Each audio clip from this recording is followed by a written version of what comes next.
Assalamualaikum warahmatullahi wabarakatuh. Di sini saya Karenina Dwi Adhaini dengan NIM 4025 beserta rekan saya Alivia Video Valensi dengan NIM 4017. Kami dari kelompok 7 ingin menyampaikan atau mempresentasikan tentang perencanaan usaha.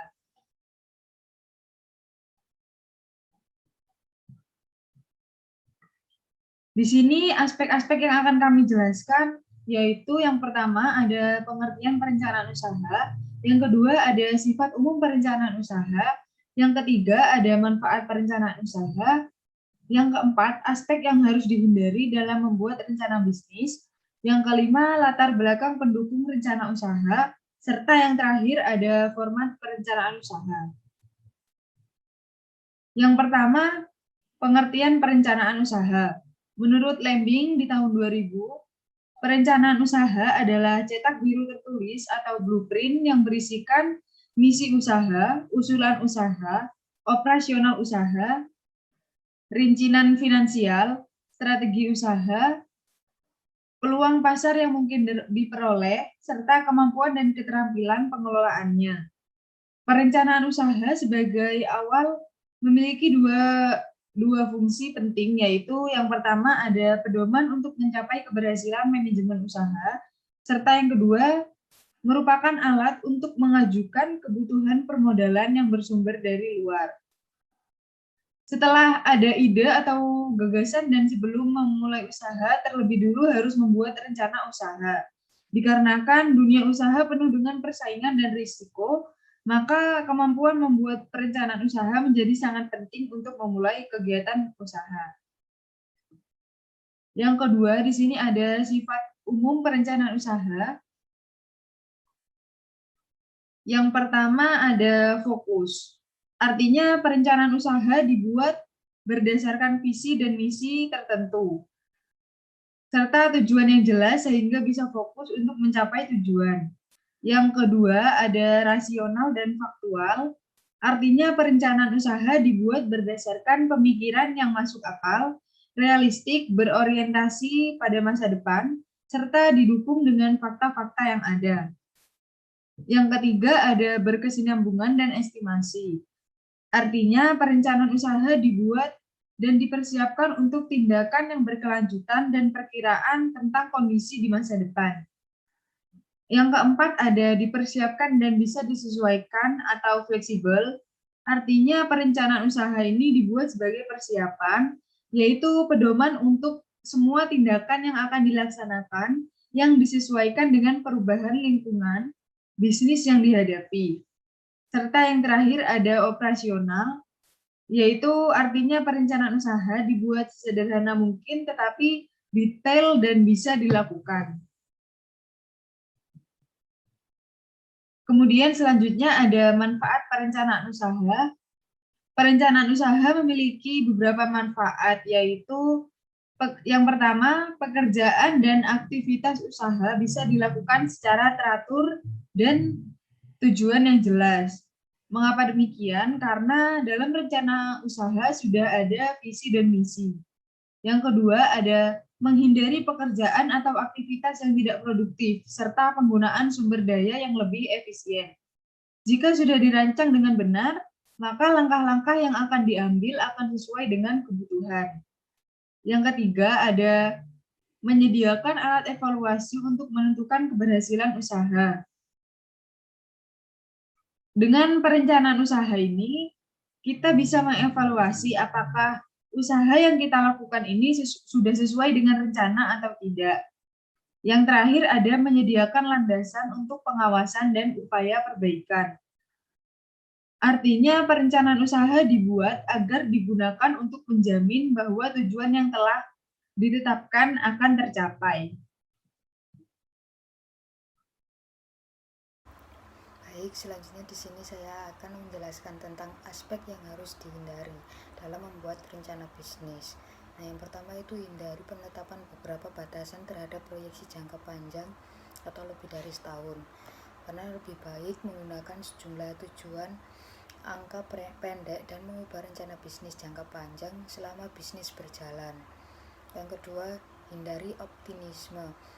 Nah, pada kenyataannya hanya sedikit rencana bisnis yang tepat dan bisa menunjukkan banyaknya uang dan waktu yang dibutuhkan. Untuk mengimbangi optimisme, lakukanlah tindakan yang sangat konservatif dalam meramalkan kebutuhan modal, ketepatan waktu, penjualan, dan laba. Yang ketiga, hindari perencanaan dan strategi secara garis besarnya saja. Nah, caranya yaitu buatlah secara rinci bagaimana strategi untuk mengatasi kekurangan dan strategi apa untuk mengatasi kemunduran bisnis. Yang keempat, janganlah menggunakan bahasa yang rumit. Gunakan bahasa yang sederhana dalam menjelaskan semua persoalan. Buatlah agar mudah dibaca, dimengerti, dan dimaknai. Dan yang kelima, yang terakhir adalah jangan sepenuhnya tergantung pada keunikan bisnis atau penemuan yang telah memperoleh hak paten. Karena keberhasilan akan muncul pada permulaan bisnis dengan ekonomi yang mendukung dan tidak selalu dari penemuan yang hebat. Baik, selanjutnya di sini saya akan menjelaskan latar belakang pendukung rencana usaha. Yang pertama, identifikasi peluang usaha. Karena ide usaha itu sangat banyak di sekeliling Anda, maka lakukanlah riset pasar, khususnya kondisi di sekitar lokasi usaha. Usahakan produk-produk yang dipasarkan itu berpotensi laku dijual dan menguntungkan, yaitu seperti produk yang penawarannya masih lebih kecil dari permintaan. Selanjutnya, peluang usaha itu timbul ketika permintaan pasar lebih besar dari penawaran. Kondisi peluang usaha seperti itulah yang sebaiknya menjadi pilihan. Yang kedua yaitu pilihlah peluang usaha yang sesuai dengan kepribadian Anda. Dalam penentuan peluang usaha, kriteria utamanya adalah usaha itu mampu memberikan keuntungan yang memadai. Tetapi tidak sekedar itu, dari segi kepribadian, jenis usaha tersebut harus bisa diterima dan merasa cocok dengan kepribadian Anda. Yang ketiga, ketersediaan pemasok bahan baku, barang atau jasa. Faktor ketersediaan pemasok bahan baku merupakan faktor yang penting, artinya tanpa pemasok penyedia bahan baku, usaha tidak akan jalan atau tidak bisa beroperasi.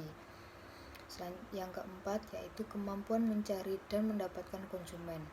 Faktor lain yang tidak kalah penting adalah konsumen. Pada prinsipnya, jika ingin membuat usaha, maka usaha apapun bisa karena selain banyak pilihan juga banyak penawaran usaha. Begitu juga target pasar atau konsumen sangat melimpah. Yang kelima adalah mengidentifikasi kemampuan, keterampilan, dan kesiapan mental. Kemampuan pebisnis dan orang-orang yang terlibat dalam menjalankan usaha harus diukur atau dinilai. Faktor mental dan kemampuan pengelola yang belum siap akan berakibat pada ketidakmampuan menjalankan fungsi bisnis. Yang keenam, faktor eksternal yang terlibat. Jika pengelola adalah faktor internal, maka dari luar adalah faktor eksternal, yaitu orang, lembaga, atau perusahaan yang akan terlibat dengan usaha Anda. Seperti lembaga hukum atau notaris, pajak, izin usaha, pemilik lokasi, dan lain-lainnya. Ketujuh yaitu hitung kemampuan modal dan buat solusinya jika kurang. Hitung besarnya modal dan biaya pengeluaran yang dibutuhkan untuk memulai, mengoperasikan, memproduksi, dan sebagainya. Kurang teliti dalam perhitungan biaya akan menghambat jalannya usaha. Yang kedelapan yaitu dokumentasi dan membuat proposal usaha. Hasil identifikasi di atas harus didokumentasikan dengan baik. Buat solusi atau rencana program kerja ke dalam proposal usaha. Rencana usaha yang baik adalah rencana usaha yang benar-benar dibuat berdasarkan hasil identifikasi, survei, negosiasi, dan wawancara. Selanjutnya yaitu format perencanaan usaha. Format perencanaan usaha ada dua, yaitu menurut Zimmer dan menurut Peggy Lambing.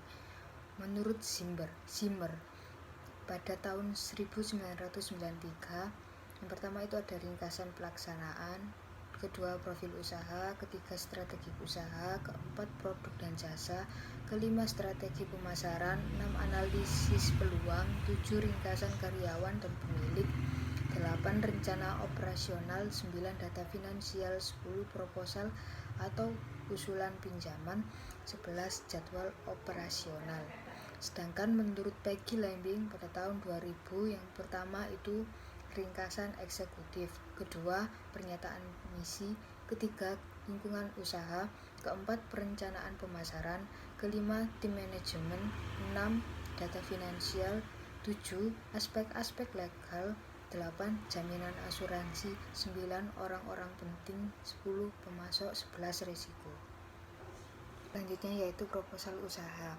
Isi dari proposal usaha sendiri itu yang pertama adalah uraian usaha, yakni mengenai penjelasan singkat tentang usaha yang sedang atau akan dijalankan dengan baik, yang terdiri dari latar belakang pendirian usaha, prospeknya di masa mendatang, keunggulan dari bidang usaha tersebut, maupun hubungan yang mungkin berada di serta berada di layanannya.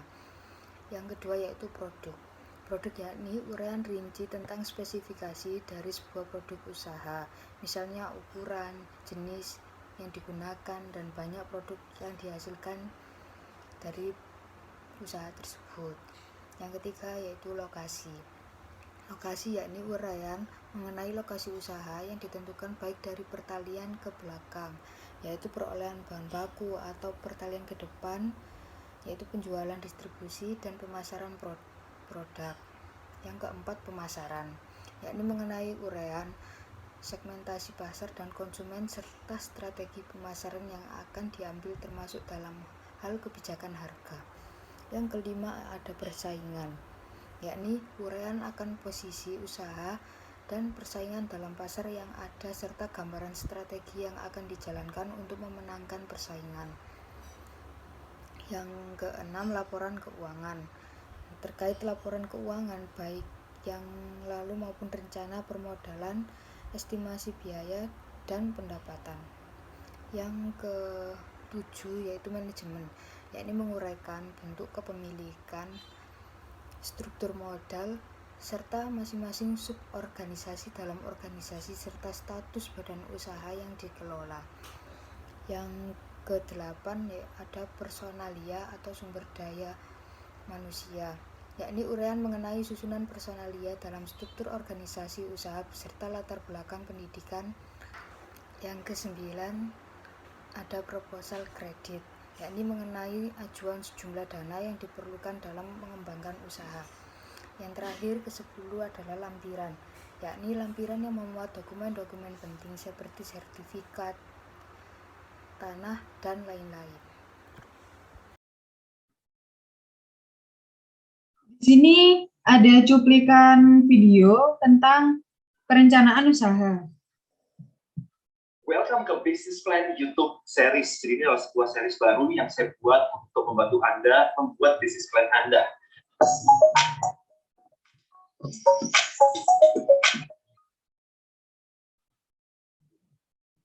Kebanyakan orang selalu kayak bingung mau mulai bisnis, mereka bingung mulai dari mana, kemudian nggak tahu mesti ngapain, kemudian malah takut dengan resiko yang akan terjadi, malah yang ada adalah nggak dimulai gitu ya, bisnisnya nggak mulai karena banyak pikiran, takut ini, takut gak jalan, takut dan sebagainya. Nah itu adalah karena Anda tidak memiliki business plan yang solid. Jadi business plan sebenarnya adalah simple banget, adalah cara untuk menentukan rencana bisnis Anda. Itu ngapain aja sih sebenarnya di bisnis Anda. Jadi banyak orang yang mengatakan bahwa kita mulai aja dulu. Bisnis plan-nya belakangan aja. Nggak seperti itu sebenarnya. Karena bisnis plan itu nggak mesti ribet kok. Bisnis plan itu simple banget kok. Dan di series kali ini saya ingin berbagi kepada Anda bagaimana yang saya lakukan, apa saja yang saya lakukan ketika saya membangun Fabelio. Jadi bisnis plan-nya seperti apa saja, kerangkanya seperti apa aja. Jadi Anda akan belajar bagaimana cara menentukan arah bisnis Anda. Bisnis Anda mau kemana sih sebenarnya. Kemudian Anda belajar juga tentang mengerti market Anda. Nggak sekedar cuma nyari produk kemudian menjual, tapi Anda benar-benar mengerti siapa tepatnya market Anda, ideal customer Anda. Baru kemudian Anda juga akan belajar bagaimana menentukan produk untuk dijual, produk atau service untuk dijual. Dan kemudian Anda juga akan belajar bagaimana mengatur rencana untuk menjualnya ke customer Anda. Bagaimana Anda akan menjalankan company Anda, perusahaan Anda ini Jadi nggak cuma bikin nyari produk kemudian company kalau berjalan sendiri, nggak bisa. Anda harus punya rencana bagaimana Anda menjalankan perusahaan ini, bagaimana manajemen tim misalnya, kemudian administrasi, dan juga membuat laporan atau proyeksi keuangan Anda. Oke, so nggak usah lama-lama, kita mulai aja semuanya.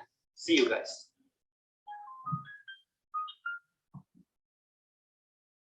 Cukup sekian presentasi dari kelompok 7.